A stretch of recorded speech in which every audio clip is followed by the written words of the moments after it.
வணக்கம். கடகம் ராசி அன்பர்களே, இனிய வணக்கம். உங்களுடைய வாழ்க்கை முழுவதும் உணர்ச்சிகளால் நிரம்பிய ஒரு வாழ்க்கையாகத்தான் உங்களுடைய வாழ்க்கையாக இருக்கும். எப்பொழுது பார்த்தாலும் உணர்ச்சிகள், எங்கிட்டு பார்த்தாலும் பாசமும் அன்பும், இதுதான் உங்களுடைய வாழ்க்கையில எப்பொழுதுமே நிறைந்து இருக்கக்கூடிய ஒரு வாழ்க்கையாக உங்களுக்குள்ள இருக்கும். அவங்க வெளியில அமைதியாக நீங்க எப்பொழுதுமே இருந்தாலும், உள்ளுக்குள்ள ஒரு கடல் போன ஒரு சில அடிகள் நிச்சயமாக உங்களுக்குள்ள எழுந்திருக்கும். அதனை நினைத்து நீங்கள் அழுது கொண்டும் புலம்பிக் கொண்டும் நிச்சயமாக இருப்பீங்க. அந்த அதிக உணர்ச்சி தாங்க பல நேரங்கள்ல உங்களுக்கு மன வருத்தமாக நிச்சயமா மாறி இருக்கும். நீங்க எந்த அளவுக்கு மற்றவங்க மீது உணர்ச்சி வசப்படுகிறீர்களோ, அன்பு காட்டுறீங்களோ, அந்த அளவுக்கு உங்களுடைய வாழ்க்கையில கெடுதல்களும் நிச்சயமா ஏற்பட்டு கொண்டே இருக்குங்க. அவங்க தங்களையே காயப்படுத்தி கொள்ளக்கூடிய நிலைமைக்கு கொண்டு சென்றிருக்கும். இந்த மாதிரி அனுபவங்கள் நிச்சயமா உங்களுடைய வாழ்க்கையிலும் இருந்திருக்கும். முதல்ல 3 முக்கியமான மன வருத்தங்கள் உங்களுடைய வாழ்க்கையில ஏற்பட்டிருக்கும். முதலாவதா என்ன தெரியுமா? ஒரு நெருங்கிய நபர், நெருங்கிய உறவினர் பேசும்போது ஒரு சாதாரண ஒரு வார்த்தையை அவங்க தவறாக எடுத்துக்கொண்டிருப்பாங்க. ஆனா நீங்க சரியாத்தான் பேசியிருப்பீங்க. இருந்தாலும் ஒரு உறவினர் உங்களுடைய வார்த்தைகளை தவறா எடுத்துக்கொண்டிருப்பாங்க. அதனால அந்த ஒரு வார்த்தையை மறக்காம தினமும் நீங்க நினைத்து அந்த நபரிடம் மெதுவாக தூரமாகிக் கொண்டே போய்விடுவீங்க. அந்த ஒரு தூரம் தாங்க உங்களுடைய உறவை நிச்சயமா பாதிச்சிருக்கும். உங்களுக்கு பிடிக்கல அப்படின்னா நீங்க அந்த ஒரு இடத்த விட்டு நீங்க தூரமா போயிருவீங்க. அது உங்களுடைய பழக்கமாக இருக்கும். ஆனா அது சில நேரங்கள்ல உங்களுக்கு நன்மையை கொடுத்தாலும், சில நேரங்கள்ல உங்களுக்கு பிரச்சனையாகவும் மாறி இருக்கும். இந்த மாதிரியான அனுபவங்களும் நிச்சயமா உங்களுடைய வாழ்க்கையில நடந்திருக்கும். என்ன செய்வது என்று தெரியாம கூட நீங்க முழித்து கொண்டும் இருப்பீங்க. இரண்டாவதா இருப்பது ஒரே ஒரு நண்பர் சில நாட்கள் பேசாம இருந்திருப்பார். இதற்கான காரணம் தெரியாம நீங்களும் இருந்திருப்பீங்க. அவங்க என்னை மதிக்கலை என்று நீங்க நினைத்து மனதில் வைத்து கொண்டு இருந்திருப்பீங்க.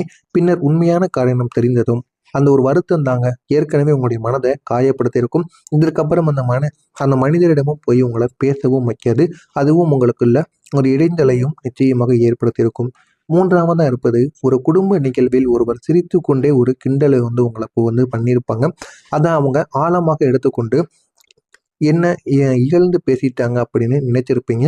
அந்த ஒரு சம்பவம் தாங்க பல நாட்கள் உங்களுடைய மனதை வலிக்க வைத்து கொண்டே இருக்கும். ஆனா மத்தவங்க ஜாலியா பேசுவது போல தான் பேசியிருப்பாங்க.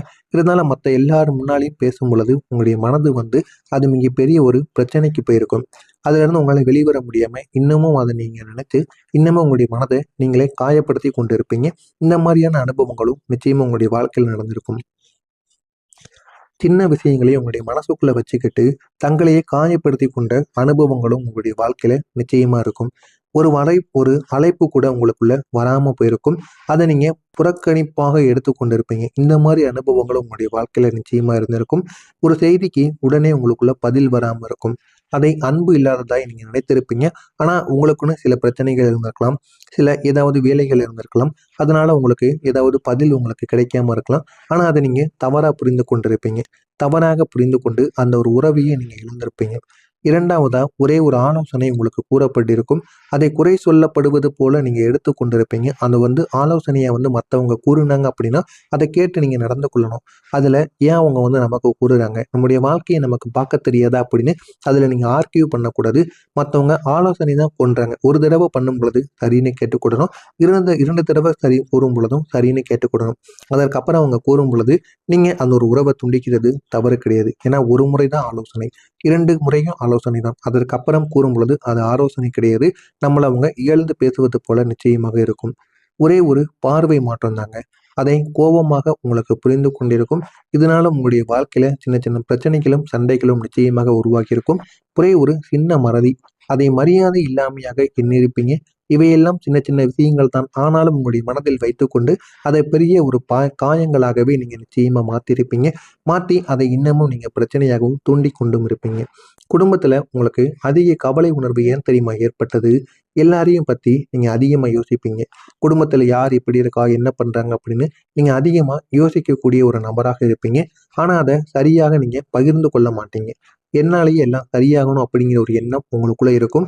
அது ஆரம்பத்தில் உங்களுக்கு நல்லாக இருந்தாலும் போக போக அது உங்களுக்கு கஷ்டமாக தோன்ற ஆரம்பிக்கும். அதை வெளியில நீங்க எப்பொழுதுமே சொல்ல மாட்டீங்க. உள்ளுக்குள்ளேயே நீங்க வைத்துக் கொண்டதால கவலைகள் உங்களுக்கு அதிகரித்து கொண்டே இருக்கும். எடுத்துக்காட்டா கூறணும் அப்படின்னா, ஒரு குடும்ப உறுப்பினரின் பிரச்சனையை பார்த்ததும் நேராக பேசாமல் அமைதியாக இருந்ததால் அந்த ஒரு பிரச்சனை எப்படி பெரிதாகுமோ அந்த மாதிரி தான் உங்களுடைய வாழ்க்கையிலும் பிரச்சனைகள் பெரிதாகி கொண்டே போய் கொண்டிருக்குங்க. விளையாட்டாக கூறியதை ஆழமாக எடுத்துக்கொண்டதால் ஏற்பட்ட பிரச்சனைகள் எப்படி தெரியுமா இருந்தது? ஒரு கிண்டல் வார்த்தை கூட மன அழுத்தமா மாறி இருக்கும். ஒரு சிரிப்பு கூட அவமதிப்பாக உணரப்பட்டிருக்கும். ஒரு சாதாரணமான பேச்சு கூட விமர்சனமாக தோன்றியிருக்கும். இந்த 3 விஷயங்கள் தாங்க உண்மையில பெரியவை பெரியவை கிடையாது. இருந்தாலும் நீங்கள் அதை பெரிதாக்கி கொண்ட அனுபவங்கள் நிச்சயமாக இருக்கும். இதனால உங்களுடைய மனது கூட நிச்சயமாக உடைந்திருக்கும். உங்களுக்குன்னு ஆதரவு தேவைப்பட்ட போது கிடைக்காத 5 விஷயங்கள் என்ன தெரியுமா? ஒரு நண்பரிடம் நீங்க உதவி கேட்டு போயிருப்பீங்க. அதான் அவங்க நேரம் இல்லாம இருந்திருப்பாங்க. அத அவங்க உதவி செய்யல அப்படின்னு நீங்க எடுத்துக்கொண்டு இருப்பீங்க. ஆனா அவங்க உதவி செய்யக்கூடிய நேரம் அவங்களுக்கு இருந்திருக்காது. அது உங்களுக்கு அந்த ஒரு நேரத்துல புரியாம இருந்திருக்கும். ஒரு உறவினர் உங்களுடைய பிரச்சனைய கவனிக்காம கூட இருந்திருப்பாங்க. அது உங்கள தனிமைப்படுத்தியது போல உங்களுக்குள்ள உணர்ந்திருக்கும்.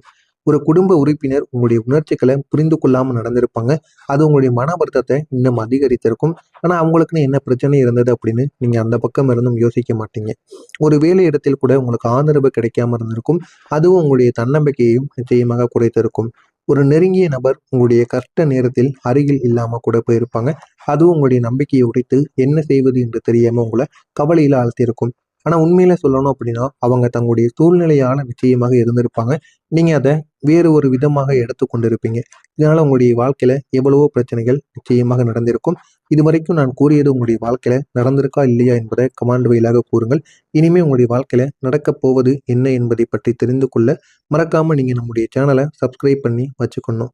வைத்துக்கொண்டால் மட்டுமே உங்களுடைய வாழ்க்கையில அடுத்து என்ன நடக்கும் என்பதை என்னால் கூற முடியும். வரக்கூடிய இந்த ஒரு நாளுக்கு பிறகு ஒரு பெரிய மாற்றத்திற்கான காலம் உங்களுடைய வாழ்க்கையில நிச்சயமாக தோன்றும். மனதில் ஒரு அமைதி மெதுவாக உங்களுக்குள்ள அதிகரிக்க தொடங்கும். நீங்க எல்லாத்தையும் ஆழமாக எடுத்துக்கொள்ளக்கூடிய ஒரு நபராக இருப்பீங்க. அதனால ஒரு சாதாரணமான விஷயம் கூட உங்களுடைய வாழ்க்கையில இது வரைக்கும் பெரியதாக தோன்றியிருக்கும். ஆனா இனிமே நீங்க எதையும் ஆழமாக எடுத்துக்கொள்ளாதீங்க. எல்லாத்தையும் ஒரு நார்மலான ஒரு விஷயம் போல நீங்க எடுத்து பாருங்க.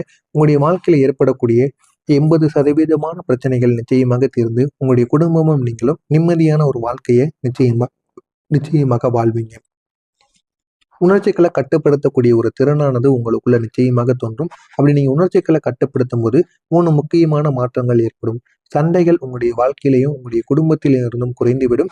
மன அழுத்தங்களும் உங்களுக்கு குறைய தொடங்கும். உங்களுடைய உறவுகள் நிலைப்பட்டு நிற்க ஆரம்பிக்கும். இந்த மாதிரியான நன்மைகள் உங்களுடைய வாழ்க்கையில உருவாகும். உங்களுக்குள்ள தன்னம்பிக்கையை அதிகரிப்பதால ஒரு முடிவை நீங்க உறுதியாக எடுப்பீங்க. இதுவரைக்கும் ஒரு முடிவு உங்களால தைரியமா எடுக்க முடியாது. மற்றவங்கள்ட்ட ஒரு முறைக்கு நீங்க பல முறை கேட்பீங்க. இந்த ஒரு முடிவு நமக்கு வெற்றியை கொடுக்குமா தோல்வியை கொடுக்குமா அப்படின்னு ஒரு முறைக்கு நீங்க மற்றவங்களிடம் பல முறைகள் கேட்பீங்க. அப்படிப்பட்ட ஒரு எண்ணத்தை நீங்க இந்த ஒரு நேரத்துல மாத்தி விடுவீங்க. ஒரு உறவை நீங்க தைரியமாக பாதுகாத்து கொள்வீங்க. அது ஒரு உறவை மட்டும் கிடையாது. உங்களை நம்பி வந்த அனைத்து உறவுகளையும் நீங்க கைவிடாம இதுக்கப்புறம் உண்மையாக பார்த்து கொள்வீங்க. அந்த அளவுக்கு உங்களுடைய வாழ்க்கையில உங்களுக்குன்னு சில விஷயங்கள் நிச்சயமாக தோன்ற ஆரம்பிக்கும். குழந்தைகள் மூலம் உங்களுக்கு மகிழ்ச்சி வர ஆரம்பிக்கும்.